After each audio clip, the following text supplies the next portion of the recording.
At my grandfather's will reading, my uncle leaned in close, lowered his voice, and said, "You were just his charity case." I felt it like a slap. Not loud, not public, but sharp enough to slice something in me I didn't know was still soft. My cousin Tessa, sitting just 2 seats away in a silk dress too bright for a funeral, laughed without looking up from her phone. "He only tolerated you out of pity," she said, like it was a fact we'd all agreed on years ago. I didn't say anything. I didn't flinch. That was the rule. In this family, silence is armor, and speaking up is how you get gutted. I had learned that early. We were gathered around the massive dining table in my grandfather's estate, heavy oak, longer than necessary, surrounded by old family portraits that looked more like oil paintings of strangers. The room smelled like lemon polish and tension. My uncle Calvin sat at the head of the table like he owned it already. Tessa sprawled next to him, bored, manicured, certain she was about to come into something big. And then there was me, Sarai, quiet, average, out of place in this family of loud, ruthless, glossy people. I wore a simple black dress. No designer label, no fake mourning, just me, holding on to the edge of the chair like I might fall if I let go. I had come because I thought I should, not because I expected anything. My grandfather, Howard Monroe, raised me after my parents died, but he'd never been warm. He was structured, efficient. He gave me a roof, food, and access to his private tutors, but never affection, never told me he loved me. And still, some small, foolish part of me hoped there was a reason he brought me in, something more than duty. The lawyer cleared his throat. His name was Mr. Blanchard. Crisp suit, calm voice, no-nonsense demeanor. He'd been with our family forever, one of the few who treated me with a basic kind of respect. He began reading the will, and I braced for what I knew was coming. Calvin got the real estate, the stocks, the antique cars. Tessa got a trust fund and jewelry that had belonged to our great-grandmother. The tone was businesslike, emotionless. I waited for my name. Nothing. Then Mr. Blanchard paused, just for a second, enough to make the room shift. "There is one final item," he said, looking directly at me. "Your grandfather recorded a personal message. It is to be played for one person only, Sarai Monroe." Every head turned. "What kind of message?" Calvin asked, his tone instantly defensive. "A video message," Mr. Blanchard replied, lifting a small silver flash drive from a leather case. He recorded it shortly before his passing. He was specific. "It is not to be shared, discussed, or replayed in this room unless Sarai gives her consent." Tessa rolled her eyes. "You're kidding. He left her a video? That's what she gets?" Calvin didn't laugh. He looked at me like I'd stolen something. And still, I said nothing. I just stared at the flash drive. My hands were in my lap, clenched so tightly I couldn't feel my fingers. I didn't know what the message would say. Part of me didn't want to hear it, not in front of them, not if it confirmed what they were saying, that I was never more than a shadow in that house. But something in Mr. Blanchard's expression stopped me. He wasn't looking at me with pity. He looked steady, like this mattered, like he knew it mattered. I nodded once. He slid the flash drive into the laptop. The room went quiet. Not respectful quiet, suspicious quiet. You could feel everyone holding their breath, waiting for some sign that this was a joke, that I was about to be embarrassed. Again. And then, the screen came to life. My grandfather's face appeared, pale, tired. But his eyes were clear, and the first words he spoke were, "Sarai, if you're hearing this, then I've already left. But there are things you need to know." The entire room froze. Growing up in the Monroe family felt like living in a house where you were always one mistake away from being invisible. It was grand, filled with chandeliers, piano music at dinner, and guests who wore designer clothes like armor. From the outside, everything looked pristine. Inside, it was cold. My name is Sarai Monroe. I wasn't born into this legacy.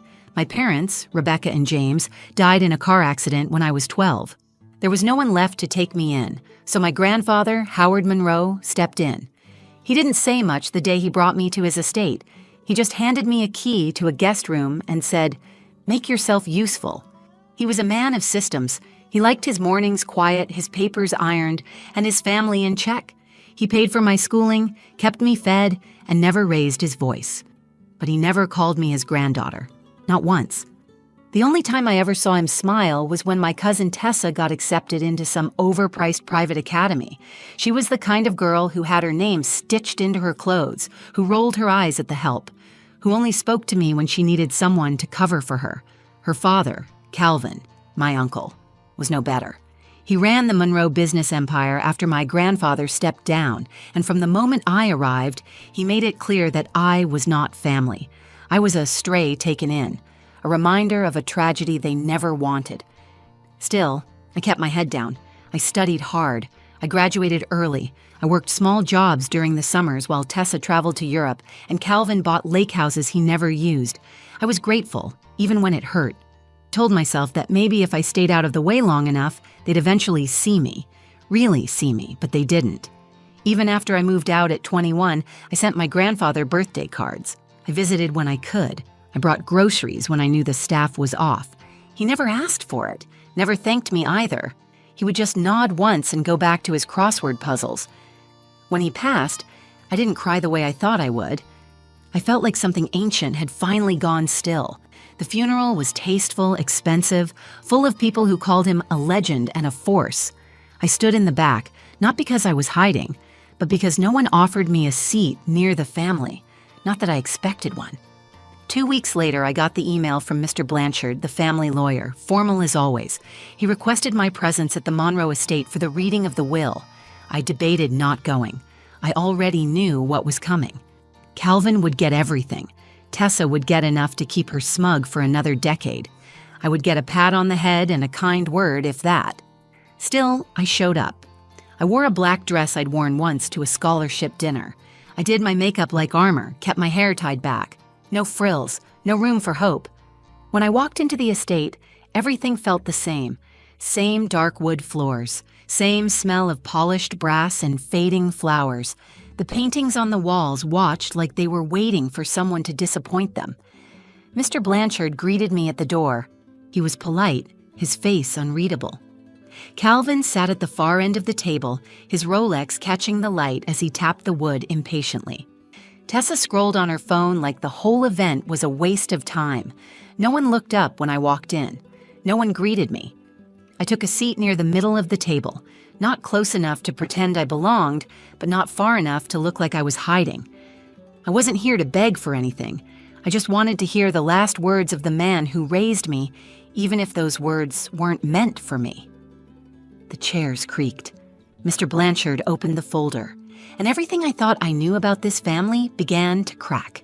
The will reading started like a transaction.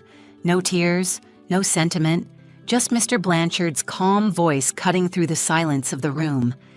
I sat perfectly still as he unfolded the legal documents in front of him and began reading. "To my son, Calvin Monroe," he began, "I leave full ownership of the Monroe Properties portfolio, the Eastwood cabin, and the contents of my safety deposit box at First Federal Bank." Calvin didn't react. He sat with his arms crossed, like he had expected this all along. He gave a small, satisfied nod, like he was simply confirming what he already considered his. Mr. Blanchard continued, "To my granddaughter, Tessa Monroe, I leave the family jewelry, the contents of the Aspen storage unit, and the remaining assets of the Livingston Trust." Tessa looked up from her phone long enough to smirk. She glanced at me briefly, her mouth twitching like she wanted to laugh. She didn't. She didn't need to. The message was clear. Calvin got the power, Tessa got the sparkle, and I waited. Mr. Blanchard paused, flipping to the final page. My heart started pounding. I told myself not to expect anything, but it still hurt to sit there, waiting like some outsider who had wandered in off the street. "There's one final instruction," he said, his tone changing just slightly. "Howard Monroe left behind a personal message, a video recording. It is addressed to Sarai Monroe only." That's when Calvin turned his head, slowly. His expression didn't change, but his eyes narrowed. Tessa stopped scrolling. "What kind of message?" Calvin asked. His voice was calm, but tight. "A video," Mr. Blanchard said. "He recorded it in the final week of his life. He was very specific. It is not to be shared or discussed. It is for Sarai and Sarai alone." "A message?" Tessa said, the word practically dripping with sarcasm.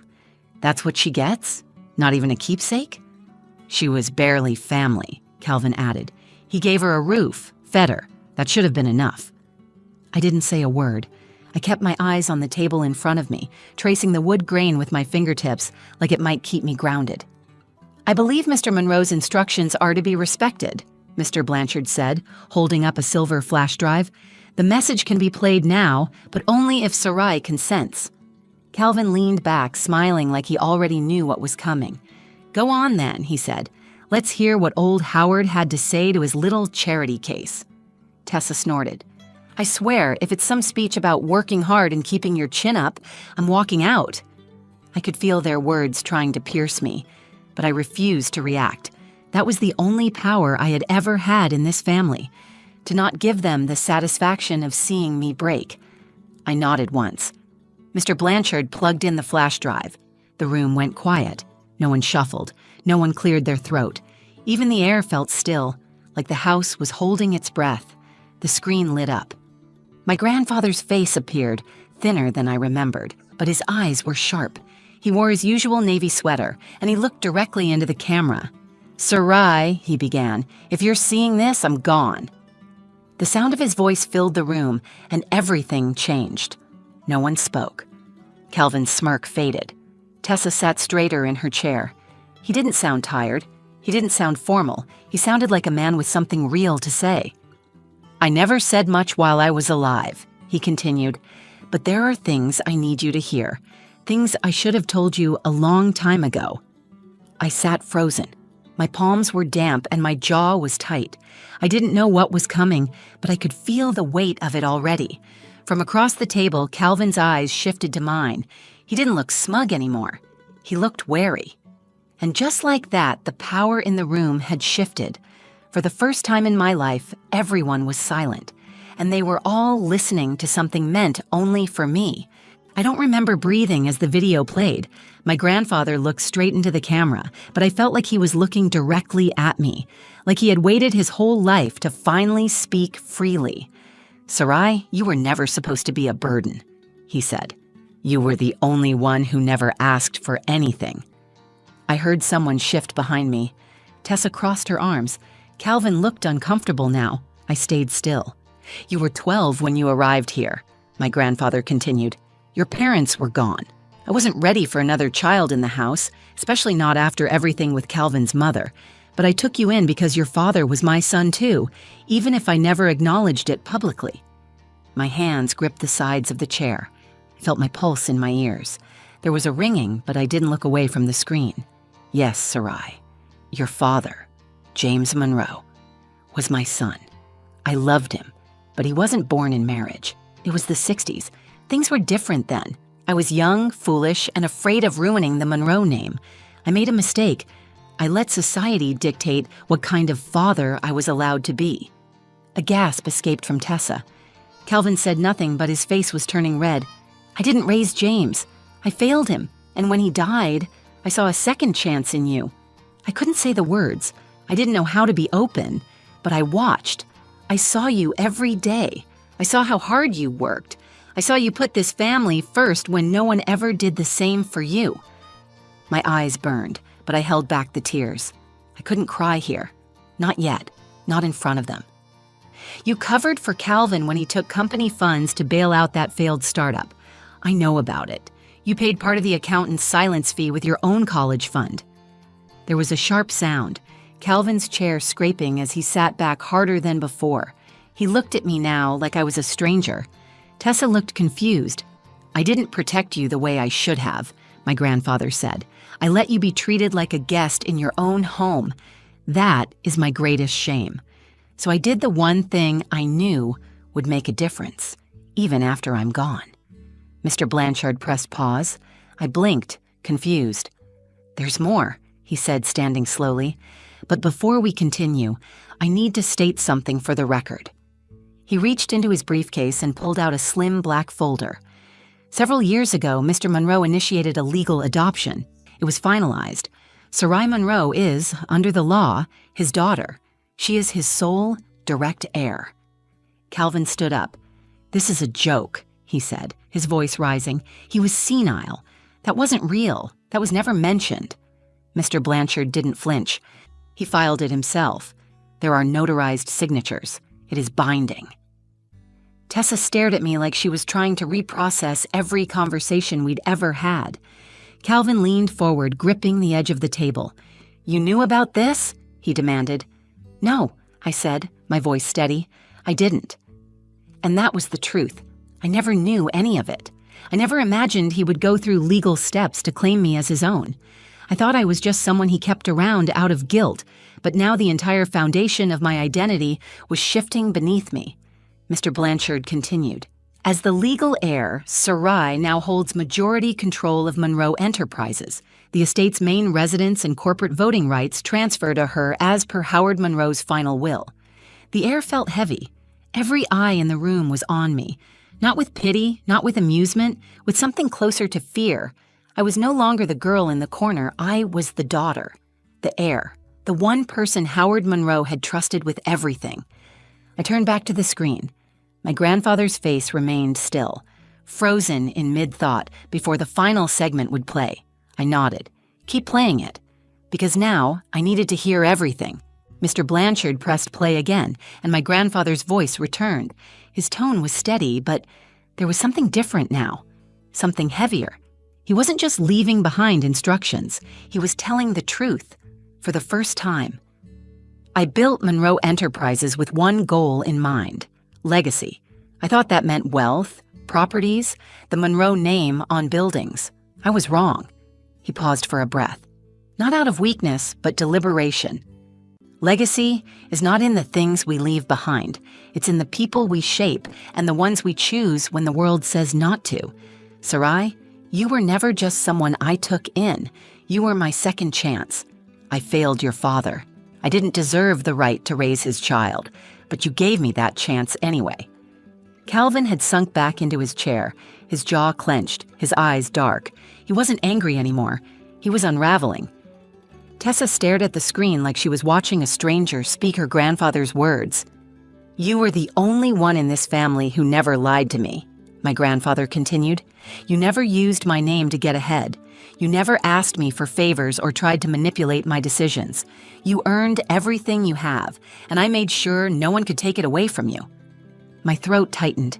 Every memory rushed back in waves. Studying alone at night while Tessa partied. Skipping meals to save money when I was too ashamed to ask for help. Fixing the leaky sink myself because the staff wouldn't bother.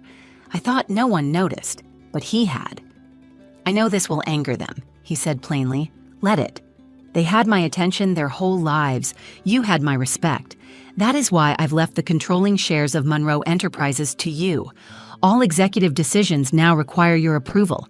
You don't need to play by their rules anymore. There it was.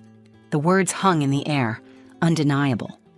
Calvin shifted in his seat like the room had suddenly become too small. His empire, his boardrooms, his meetings. It all belonged to me now. Tessa looked lost, the arrogance gone from her face.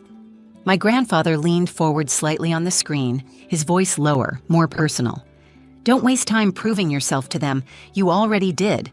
Walk forward. Take what's yours. You were the future of this family the moment you walked through my door 12 years ago. I was just too proud to say it. He looked down for a moment, and when he looked back up, his voice softened. If there's one thing I want you to remember, it's this. You were never a burden. You were my redemption. The screen went black. No one moved. Not a whisper. Not a breath. I looked at the table in front of me, then across to Calvin. His face had hardened into something unreadable. He looked like a man who had just seen everything he built handed to someone he never considered worthy. Mr. Blanchard cleared his throat gently.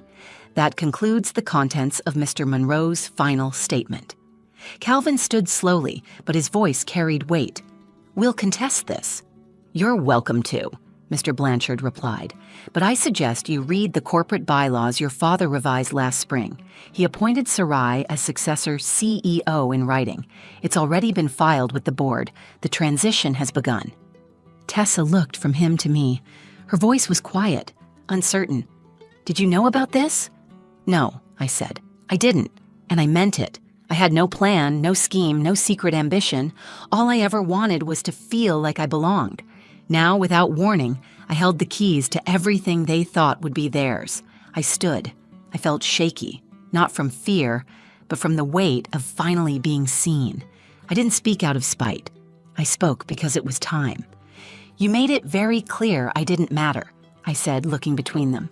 "Now you'll have to figure out how to live with the fact that I do." And then I walked out of the room, not because I had anything to prove, but because for the first time in my life, I didn't need to stay and listen. I didn't go back into the house after that day. I left the estate and walked to my car without looking over my shoulder. The air outside was crisp, the kind that makes your lungs ache in a good way. I sat behind the wheel, closed my eyes, and breathed for the first time in what felt like years. It wasn't about the company. It wasn't even about the money. What shook me was hearing him say it. He saw me. My grandfather, who had never once said he loved me, had left me the truth. In that room full of people who spent their lives measuring worth in power and inheritance, I finally had something real. I had a name that meant something, not because it was Monroe, but because he chose me. Over the next few weeks, everything changed. Mr. Blanchard handled the logistics. He was efficient and direct, checking in often but never intruding. The company board scheduled an emergency session to confirm the transition. Calvin didn't attend. He sent his lawyer instead, who delivered a stack of paperwork trying to freeze the transfer of control. It failed. Howard Monroe had been meticulous. Tessa posted a vague message on social media about betrayal and family politics. I didn't respond. I didn't need to. She called once, left a voicemail that started with fake kindness and ended with bitter resentment. I deleted it. I moved into a smaller apartment closer to the office, not because I had to, but because I wanted space that was mine. No carved portraits, no antique rugs, just clean lines, open light, and the sound of my own voice when I spoke out loud. The first day I walked into Monroe Enterprises as the official majority shareholder, the receptionist looked up at me like she was expecting someone else. I gave my name and watched her eyes widen slightly before she stood to buzz me in. The office was full of people who had known my name only in passing. I could feel the curiosity, the doubt, the silent calculations. But I kept walking. I remembered what he said. Don't waste time proving yourself. I wasn't there to impress anyone. I was there to lead. In private, I still carried questions. Why didn't he tell me sooner? Why didn't he treat me differently while he was alive? Why did it take death to finally be acknowledged? I don't have all the answers. I probably never will, but I'm learning to live with that. A month after the will reading, I visited his grave. I brought no flowers, just a letter I had written the night before. It wasn't full of forgiveness or bitterness. It was honest. I thanked him for finally telling the truth. I told him I would take care of what he left behind, not for his legacy, but because I knew how to rebuild things that were broken. I always had. I left the letter at the base of the headstone and stood there until the wind picked up. Then I turned and walked away. Sometimes I still hear their voices, Calvin's mockery, Tessa's laughter, the echo of 1,000 small dismissals that piled up over the years. But they don't sting the same way anymore. I don't flinch. I don't shrink. I've built my own voice now. I use it in meetings, in boardrooms, in places where people once looked past me. I'm no longer the quiet girl in the corner. I am Howard Monroe's daughter. Not by name alone, but by right. And more than that, I am Sarai. Fully. Unapologetically. The lesson in all of it is simple. Sometimes the people who hurt you the most are the ones who never really saw you. But when someone finally does, when someone chooses to leave you the truth instead of just things, it changes everything. It doesn't erase the pain. It doesn't fix the past. But it gives you the power to write the next part yourself. And I intend to write it well. Thank you for listening to my story. If it spoke to you, if you've ever felt overlooked, underestimated, or like you didn't belong, I hope this reminded you that your worth isn't defined by what others give you. It's defined by what you survive and who you become after. If this story moved you, please like the video, share it with someone who needs to hear it, and leave a comment telling me your thoughts or your own story. I read every single one, and I'd love to hear from you. And if you want more true stories that dive deep into family, truth, and resilience, subscribe to the channel and turn on notifications so you never miss a video. Thanks for being here. I'll see you in the next one.